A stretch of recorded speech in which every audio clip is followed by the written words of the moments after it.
음, 우리 사회는 디지털 전환을 겪어왔습니다. 감염병의 확산은 디지털 전환을 통한 언택트 사회를 앞당기는 계기가 되었고요. 비대면 수업 현상이 감염병으로 인한 일시적 현상이 아니며 이른바 뉴노멀 시대에 앞으로 우리 교육이 가야 할 새로운 길이 되었다는 점에서 더욱 주목할 필요가 있습니다.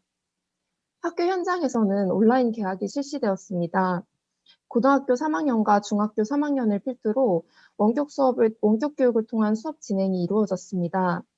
특수교육 현장은 어떻게 임하고 있을까요? 기존의 원격 수업은 병원 학교와 건강장애 학생을 대상으로 하고 있었으나 감염병 확산 이후에는 전국 대부분의 특수교육 학생을 대상으로 원격 수업이 이루어지고 있습니다.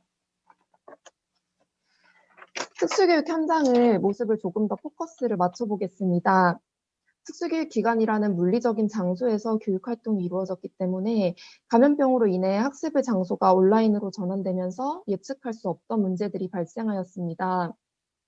온라인으로는 현장에서 일어날 수 있는 학생과의 교감과 수업 내용, 방법의 조절에 제한이 생겼으며 교사와의 상호작용을 통해 자립성과 사회성을 익히는 데 한계가 있었습니다.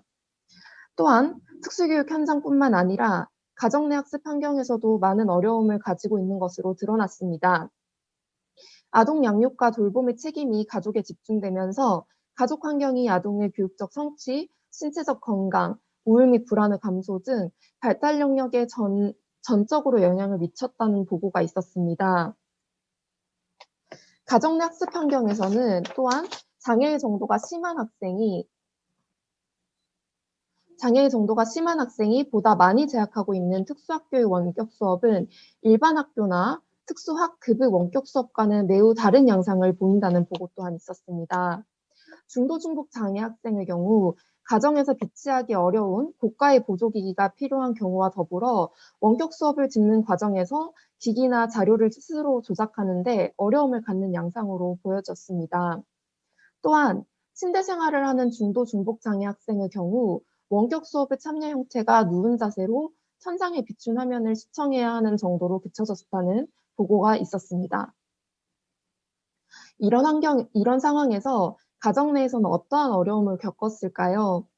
자녀에게 지속적인 교육 및 돌봄을 제공하기 위해 학부모는 자신의 생업을 포기하는 결과로 이어졌고, 지난 1년간 이렇게 일을 그만둔 장애 학생 학부모는 21%에 달한다는 언론의 보도가 있었습니다.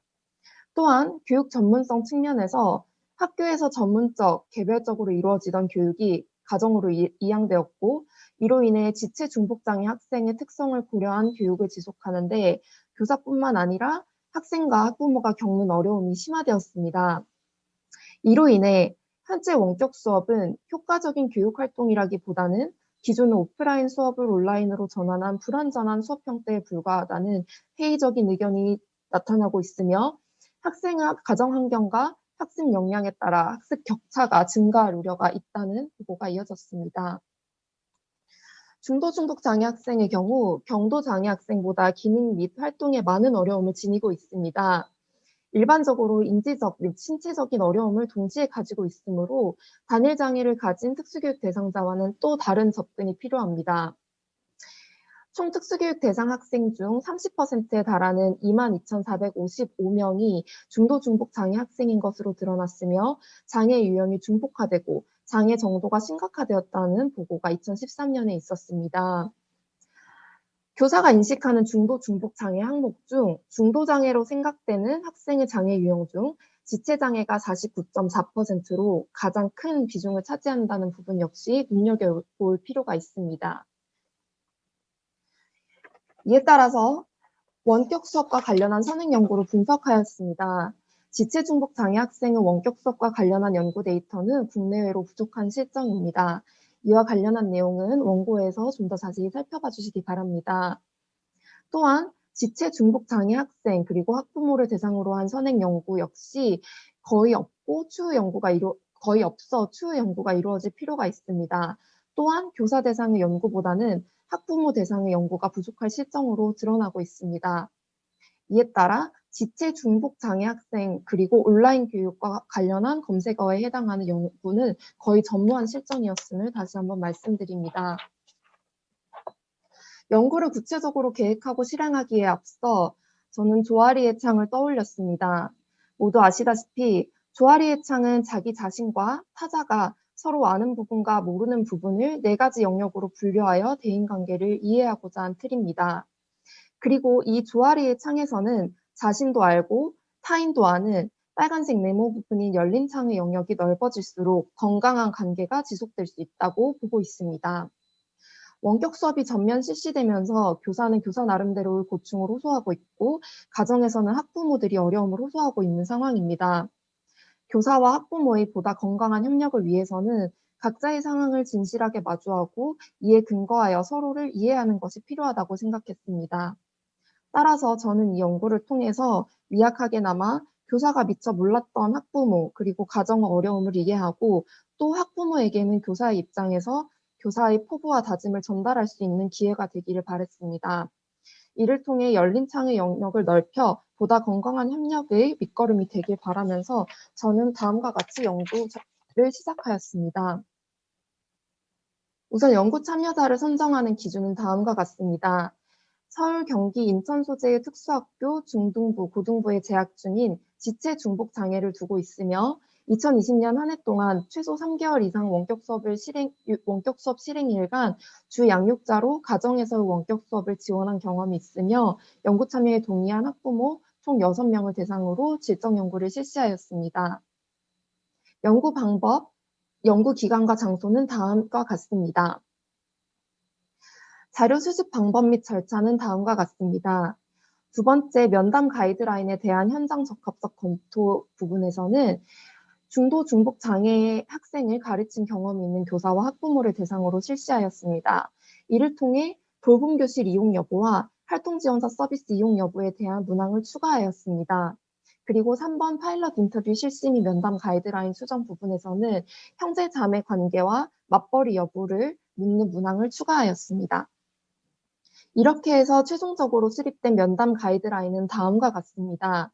우선 자녀의 기본 정보와 맞벌이 여부, 형제 여부를 묻는 가정환경 기본 정보, 그리고 자녀의 생활 및 평소 수업 참여 특성을 묻고자 하는 기본적인 학습 상황, 그리고 비대면 수업은 실제 대면 수업과 비교하였을 때 어떤 차이가 있었는지, 학생과 학부모가 겪은 가장 힘들었던 점과 가장 만족스러웠던 점, 그리고 지체 중복 장애 자녀에게 도움이 되었던 지원과 좋았던 경험, 이에 대해 말씀해 주세요와 같은 문항이 있습니다. 마지막 지원 요구 파악 및 마무리하기 문항에서는 자녀의 의미 있는 교육을 위한 조언을 열린 문항으로 물음으로써 학부모의 의견을 수합하고자 하였습니다. 자료 분석은 다음과 같은 방식으로 이루어졌습니다. 이에 따른 연구 결과는 다음과 같습니다. 우선 첫 번째, 모두가 처음인 원격 수업에서는 원격 수업 콘텐츠와 관련한 문항들이 있었습니다. 두 번째, 원격 수업 환경에서 어머니의 어려움은 가정 환경 내 어려움 요인과 관련한 문항들이 많았습니다. 세 번째, 어려움을 가중시키는 환경적 요인에서는 외부 환경에서 초래된 어려움과 관련된 이야기를 듣고자 하였습니다. 네 번째, 참여 증진을 위해 원격 교육이 나아가야 할 방향에서는 어머니가 자녀와 학부모 입장에서 지원 요구를 중심으로 파악해보고자 하였습니다.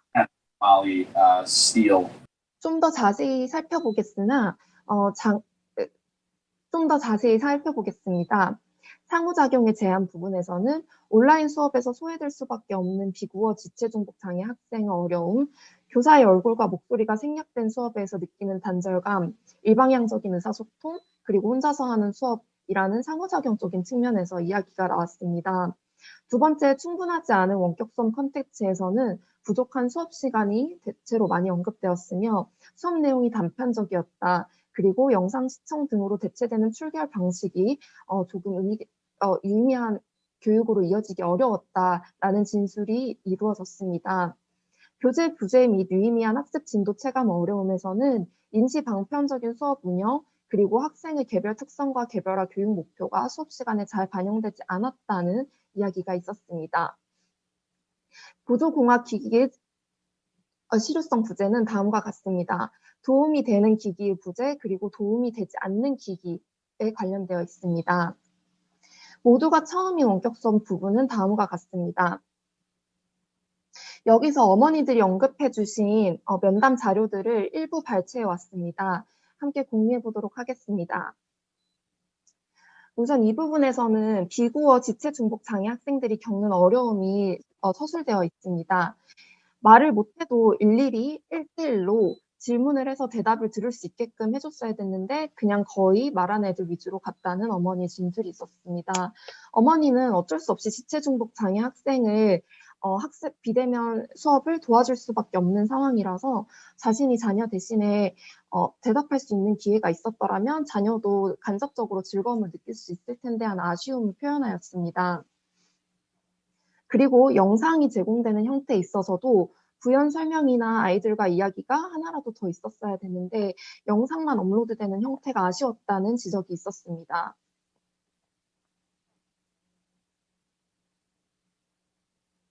그리고 실시간 수업에 있어서 학생들과 학생들 간의 교류가 부족하였고 얘들아 안녕 어떻게 지냈니 이런 식으로 단편적인 수업이 이루어졌다는 아쉬움 또한 드러났습니다.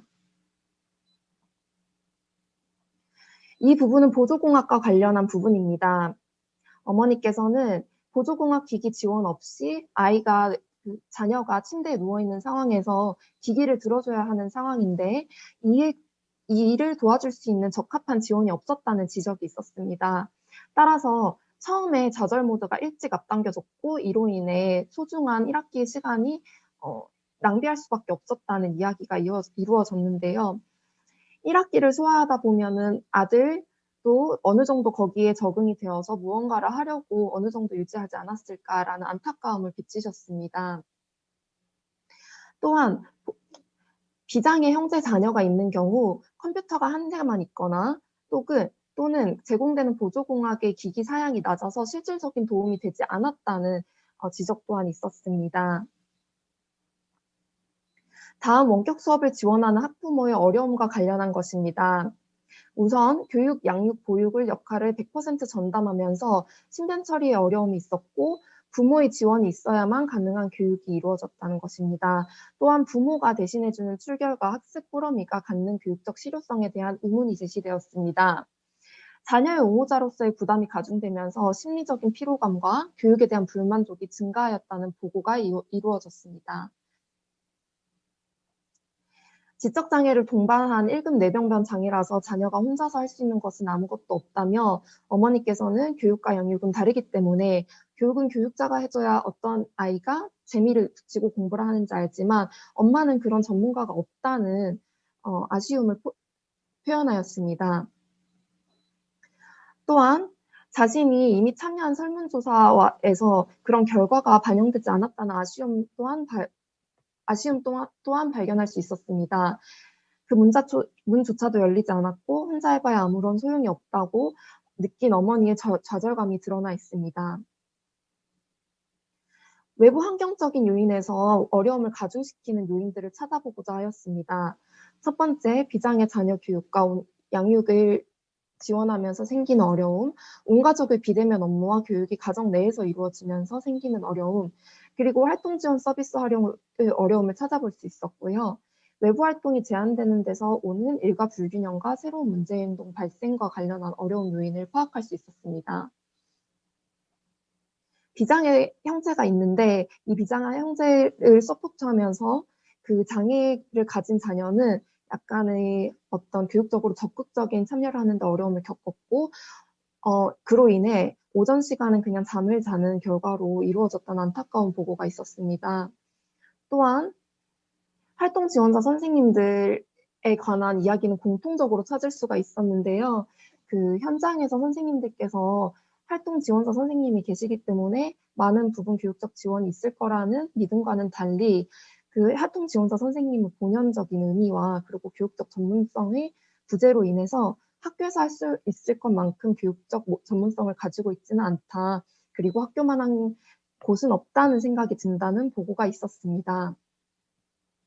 또한 이렇게 중도 중복 장애를 가지고 있는 아동 같은 경우에는 활동 활동 지원사 자체를 찾는 것이 어렵기 때문에 이런 분들에게 이것도 해주세요, 저것도 해주세요라고 하기에는 무리가 있어서 코로나 상황에서 겪는 어려움이 더욱 가중되었다는 보고가 있었습니다. 그리고 외부 활동의 제한으로 인해서 우리 자녀가 더 말수가 줄지 않았을까라는 느낌이 들었다고 하였습니다. 뿐만 아니라 외부적인 자극이 줄어들고 일과에서 불균형이 생기면서 이 아이 같은 경우에는 새벽 2-3시까지 취침을 하지 못하고 새벽녘에 되어서야 잠이 들고 이렇게 환경이 바뀌는 것에 대해서 부모님들이 겪는 어려움에 대해서 호소하는 내용이 있었습니다. 그렇다면 참여 증진을 위해서 원격 교육이 나아가야 할 방향은 무엇일까요? 어머님들은 다음과 같은 3가지 방식을 제시하여 주었습니다. 첫 번째는 온택트 교육을 강화하는 것입니다. 정기적인 학습자 모니터링, 그리고 비대면 실시간 수업을 확대하고 혼합형 수업 등 대안적인 방식을 사용한 학사를 운영하는 것입니다. 또한 지체 중복 장애 학생의 특성을 고려해서 1:1 상호작용을 촉진하는 것을 제시하였습니다. 가정 내 학습 환경 강화와 관련해서는 가정 내로 학생을 어떻게 가르치면 될지에 대한 교육적 지침을 전달하는 것, 그리고 개별화된 학습 꾸러미를 제작하고 송부하는 것, 그리고 필수적 대면 지원 강화에서는 순회교육 서비스를 확장하는 것, 간헐적 방문과 점검이 이루어지는 것에 대해서 제시하여 주었습니다. 제가 재직하고 있는 연세대학교 재활학교에서 앞서 발표해 주신 신윤정 선생님께서 담당하고 있는 학급에서 이를 기반으로 파일럿 스터디를 운영하였습니다. 아직 코로나로 인해서 조금 그런 방역 수칙을 준수하는 문제로 인해 필수적 대면 지원을 강화하는 부분은 아직 실천하지 못하였으나 첫 번째 온택트 교육 강화와 가정 내 학습 환경 강화를 위주로 저희가 실천하고자 하였고 그 결과에 대해서 간략히 공유하겠습니다. 첫 번째, 우선 이 부분은 온택트 교육 강화 부분에서 데이터베이스를 활용하여 온라인 수업을 업로드하고 과제를 체크하고 학습자 모니터링을 진행하는 것입니다. 지금 아이들이 이렇게 모자이크로 처리되어 있는데요. 이 부분은 저희가 비대면 실시간 수업을 실시하여 아침에 아이들이 출석을 하도록 하고 그리고 올려진 온라인 수업들을 각자 중요한 부분들을 체크하고 어떤 부분이 업로드되었고 학습해야 될 부분이 어떤 것들인지 안내하고 그리고 학습을 도와주는 가이드라인으로 삼았습니다. 두 번째에서도 여름방학 안내가 있는데요. 이 부분 같은 경우에는 방학식에 앞서서 학급 공통 안내와 개별 학생 안내로 나누어져 있습니다. 지금 보시고 있는 화면은 학급 공통 안내인데요. 아이들이 각자 아카이브에 들어가면은 각자 그 해당하는 여름방학 과제, 그리고 여름방학 동안 해야 될 숙제들을 어떻게 업로드해야 되는지 이렇게 데이터베이스에 업로드해 두었습니다. 그리고 비대면 실시간 수업을 진행하면서 데이터베이스를 활용한 수업 평가 기록 일차를 실시하고자 노력하였습니다. 이 화면은 아이들이 학교에 등교 수업을 실시할 때 실시하였던 이제 가사 실습과 관련된 영상 자료인데요. 이 영상 자료에는 아이들이 이렇게 실수하는 모습도 적나라하게 드러나 있고 아이들이 서로 간에 우왕좌왕 이렇게 허둥지둥하는 모습들이 잘 드러나 있습니다. 이런 부분들을 보면서 우리가 무엇을 배웠고 어떤 교훈을 얻었고 그리고 앞으로 다시 한다면 어떤 것들을 다시 잘 해봐야 될지 이야기를 자유롭게 나누는 시간을 가졌습니다. 그리고 앞서 말씀드렸다시피 데이터베이스의 개별 탭을 활용하여 1:1 학습을 모니터링하고자 하였습니다. 이를 통해 담임교사와 교과교사 간의 협업을 실시하고자 노력하였습니다. 다음 영상은 두 번째에 해당하는 가정 내 학습 환경 강화에 해당하는 목록입니다. 어머님들께서 말씀해 주셨던 가정으로의 교육적 지침 전달을 위해서 학교에서 찍은 영상을 데이터베이스에 업로드하고 이를 기반으로 학생이 어떤 수업에 참여하였는지 그리고 어떻게 어떤 모습을 보였는지에 대해서 저희가 영상으로 제작하였습니다. 잠깐 같이 보여드리겠습니다. 이제 이때 영상을 되게 많이 찍었었는데요. 이 이 영상을 부분 보고 지금 선생님들마다 의견이 다르시겠지만 음흠. 저는 이게 시위가 의도가 조금 있었다고 봤던 이유가 여기에 있는데 스위치를 계속 올리려고 이제 손을 올렸다가 떨어지고 올렸다가 떨어지고 반복하다가 지금 소리가 나도록 치고 나서 제가 손을 지금 툭 기술적으로 이게 툭 떨구죠. 여기 보시면 통출되지 않는데요. 만약에 의도하지 않았다면 저희 계속 계속 움직였겠죠. 움직이고 있을 것 이렇게 같아요. 그리고 학생들이 이것을 했을 때 전문적인 또 활동을 다음번에는 위해서 같은 반응을 CH로 보이는가, 맞아요. 이런 식으로 그냥 놀이와 결합시키는 일관적인 어떤 공간입니다. 그래서 즐거움을 탐색하는 것도 네. 어머님한테 굉장히 이런 중요합니다. 기능적인 그냥 활동을 위해서 어떤 노력을 일시적이고 하였는지 어떤 전달이 단발적인 되었고, 이것이 생이가 온화한 가정에서 분위기에서 좀 연계되어서 주인공이 학습될 수 되는 있도록 것을 지침을 원한다. 전달하게 네. 근데 그것도 되었습니다. 사실은 그래서 온라인 수업이 사람마다 달리 실시되는 생각할 수 이후로 있는 가정 거거든요. 내에서도 이렇게 예, 그래서 학교에서의 아마 교육의 연속성을 다음번에는 좀 가지고 요 진행될 수 정도 있도록 보다 하였습니다. 이제 이를 기반으로 방학식 직전에 담임교사, 교과교사, 그리고 협력교사가 한 학기 동안 피드백을 실시하였고, 그리고 이를 기반으로 보다 나은 한 학기를 꾸려나가고자 계획하는 시간을 가졌습니다. 제 연구의 의의와 제한점은 다음과 같습니다. 연구 참여자를 서울, 경기, 인천 지역으로 한정하였다는 점이 아쉬운 점으로 생각됩니다. 또한 연구의 특성상 지체 중복 장애 중고등학생의 자녀를 둔 학부모이면서 작년 한 해 동안 3개월 이상 원격 수업 지원을 참여한 학부모를 모집하는 데 어려움이 있었습니다. 따라서 6명으로 연구 참여자 수가 적은 것이 제한점으로 볼 수 있습니다. 또한 연구 주제 및 연구 방법적 특성으로 인해 연구 참여자의 익명성이 보장됨에도 불구하고 학교 기관이나 교육당국에 대한 불만 사항과 개선 사항을 편하게 밝히는 데 주저하는 모습을 보였다는 점이 저의 연구의 제한점이 될 수 있습니다. 또한 다양한 중도 중복 장애의 하위 유형 중 지체 중복 장애의 원격 수업만을 참여 경험만을 살펴보았다는 것이 제한점으로 볼 수 있습니다. 이를 개선하기 위해서 후속 연구에서는 다양한 지역을 기반으로 연구를 실시하고, 또한 연구 참여자 수가 수적으로 보다 충분한 참여 경험 그리고 증진 방향에 대해서 살펴볼 필요가 있습니다. 학부모와의 실직 면담뿐만 아니라 지체 중복 장애 학생의 실질적 참여를 관찰하고 이에 근거하여 실태 및 지원 요구를 파악할 필요가 있습니다. 마지막으로 다양한 유형의 중도 중복 장애 학생과 학부모의 교육적 필요 그리고 지원 요구를 반영할 필요가 있습니다. 이상입니다.